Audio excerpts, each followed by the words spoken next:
So I started here in the beginning of 2001, and I was hired to help develop BioE 115, which was the first laboratory course in the bioengineering department. So since then, we've moved from all over campus into mostly Stanley Hall, a little bit in the EBB. We've added a laboratory course for every one of the concentrations that we offer now. We've grown significantly in the number of graduate students that we have, the number of undergraduate students that we have, and the number of faculty that we have.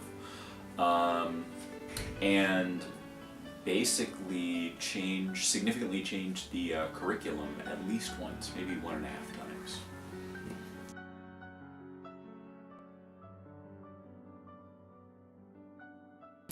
I think the field has really moved away from its original, aspects of quantitative physiology to encompassing some of the areas that I've mentioned to you. You know, systems biology, synthetic biology, looking at stem cell stem cell uses and regenerative medicine. These are all areas that were on the, I would say, the forefront and ideas of faculty 10, 15 years ago, but now it's core science. And if you go and look at our faculty, we represent those areas quite well. And we have a number of faculty that support undergraduate research as well as, of course, graduate research in these core areas.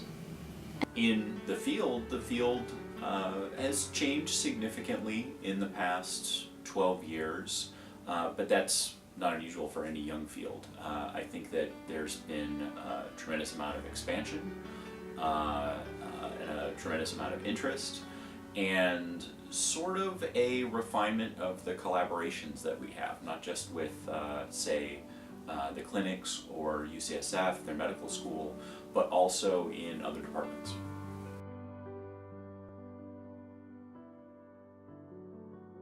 We have what we consider a very robust and dynamic curriculum, and we offer the students a great deal of latitude, and I think that's what makes our program special. We value the students' opinion in terms of what they want to take within the framework of still obtaining a bioengineering degree. We consider our curriculum and our thrust areas cutting edge, and we adapt to changes in the field and changes in student interest to provide what we think are dynamic and exciting courses, especially at the sort of senior level, and including now our capstone design course, which is just getting better with new space that's available in Hearst Memorial Mining Building for those activities. I would say the bioengineering department is still growing. I don't know exactly what the steady state will be, but we have extremely significant demand from applicants. The last I heard was something around 1,400 or 1,500 applicants, of which we admit around 100. So there's definitely demand for the major. We have the ability to send graduates in various areas. So we have significant numbers of graduates that go into med school, that go into grad school, and also go into industry. There's a lot of different directions that bioengineers go in as well.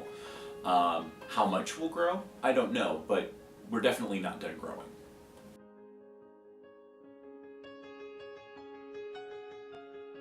So basically I feel that ever since I came into Berkeley as a bioengineer, I have grown as a thinker.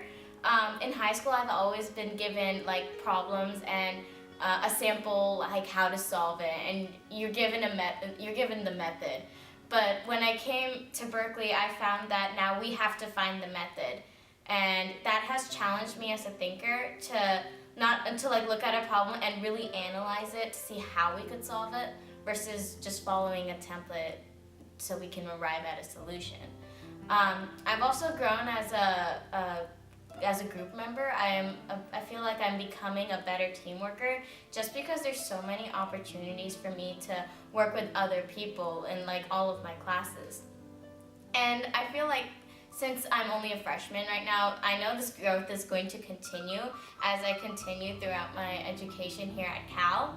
So I'm excited down the road to start research or maybe an internship, and then who knows what skills I'm gonna gain then. So personally, I feel like that because Cal is so big, I've really had to expand my social skills.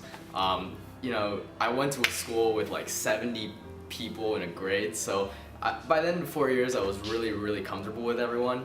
But here, I really had to put myself out there. I don't remember what it was. I think the College of Engineering. The College of Engineering orientation where I went up on stage with that dude with the microphone.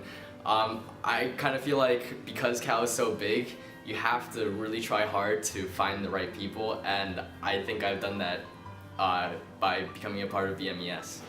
Since I've come to Berkeley, I've grown from talking to new people and a very diverse group of people. I've met EECS majors and bioengineering majors and biology majors and humanities majors, history majors, all with different points of view, and all who think like me but have different ideas that we like to share with each other, we like to talk to each other about, and just the ideas we want to see grow here at the university. So coming to Cal with no research experience, it seems like you're the minority, but as a freshman without research experience, you're just the majority, and the ones with research experience are really the vocal minority. And so they kind of stressed me out, and I was freaking myself out trying to get research when I didn't even really know what I wanted to pursue within bioengineering. So what I've learned at my time here is that I need to focus more on figuring out what I'm even interested in before I even try and pursue getting research. So I think coming to Berkeley has given me a lot of opportunities to develop personally. I was always involved in extracurriculars in high school, but the audience for that was mainly local, like within the city or within the college, or within the high school itself. But coming to Berkeley made me realize that the community is like much more international. I've got the chance to like listen to and work with some of the leading minds in bioengineering and other fields as well. And I think the best thing I got out of it was learning to have a vision, and more importantly, learning to convey that vision and give others the opportunity to pursue their own visions as well. And so I think Berkeley is one of the few places where I actually had the chance to develop and fully understand what that meant.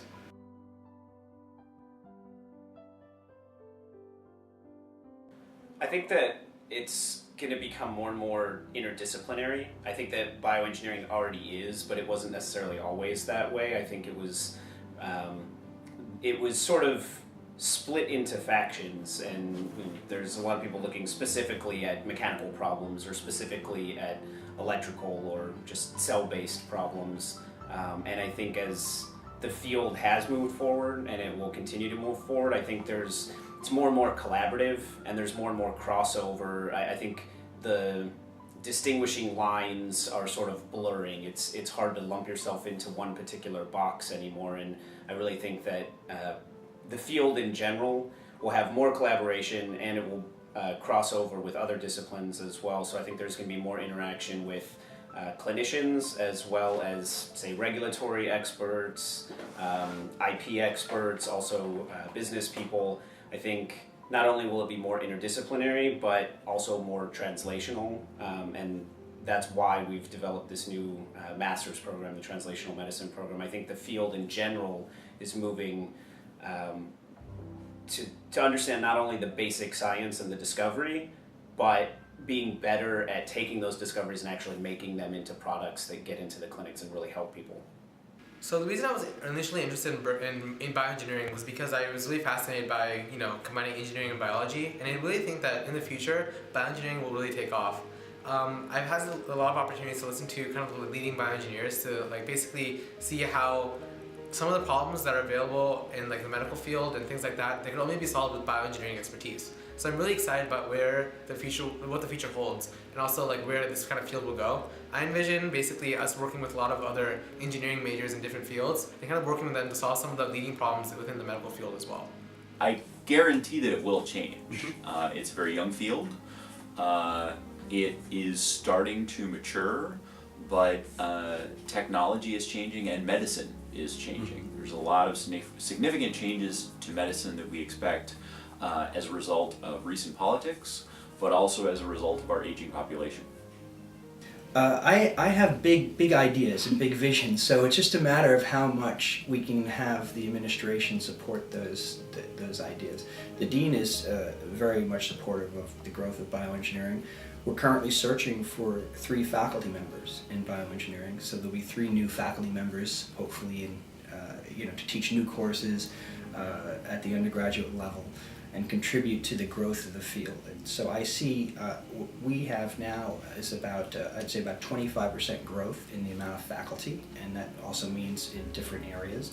Some of the new and emerging areas that we see is this dovetailing of computation and sort of systems biology and also cellular and mammalian, I should say cellular biology, as it applies to regenerative medicine, or I should say more accurately, sort of engineering and translational bioengineering related to the medical field. So we see a big push in the translation of our ideas towards the basically clinic, or if it's not clinically related, essentially towards aspects that would have applications for facilitating things for the interests of society. So, I don't know if this will happen or not, but what I envision for the future of bioengineering is augmentation, prosthetics that let us punch through walls. I don't know, I think that would be really cool. I see the bioengineering department growing through the students, through people who want to make more groups and get more people together, share ideas, meet with more professors, and work together as a whole to build up the department. The reason bioengineering is so great now is because we have societies like Biomedical Engineers Society and BioEHS that come together, bring people together for greater good and greater research that can't be achieved just with one person alone, which is why our department is clearly the best one at the university. There's more and more demand for this type of work, and I think healthcare is always going to be a big issue in the world. There's always going to be a need for healthcare and new innovation. So I think that it's just going to be more and more demand for this type of thing, and I'm sure the department is going to strive to keep up with that demand, keep innovating, keep making new products. So with Berkeley Bioengineering being a relatively new program, I feel that it might be expanding physically and accepting more students into its program. All I hope for the future is that it maintains the same level of personal attention that we get. I feel that we have a very close-knit community here in Berkeley Bioengineering, and I really thrive off of that, and I hope that is maintained as the department continues to grow.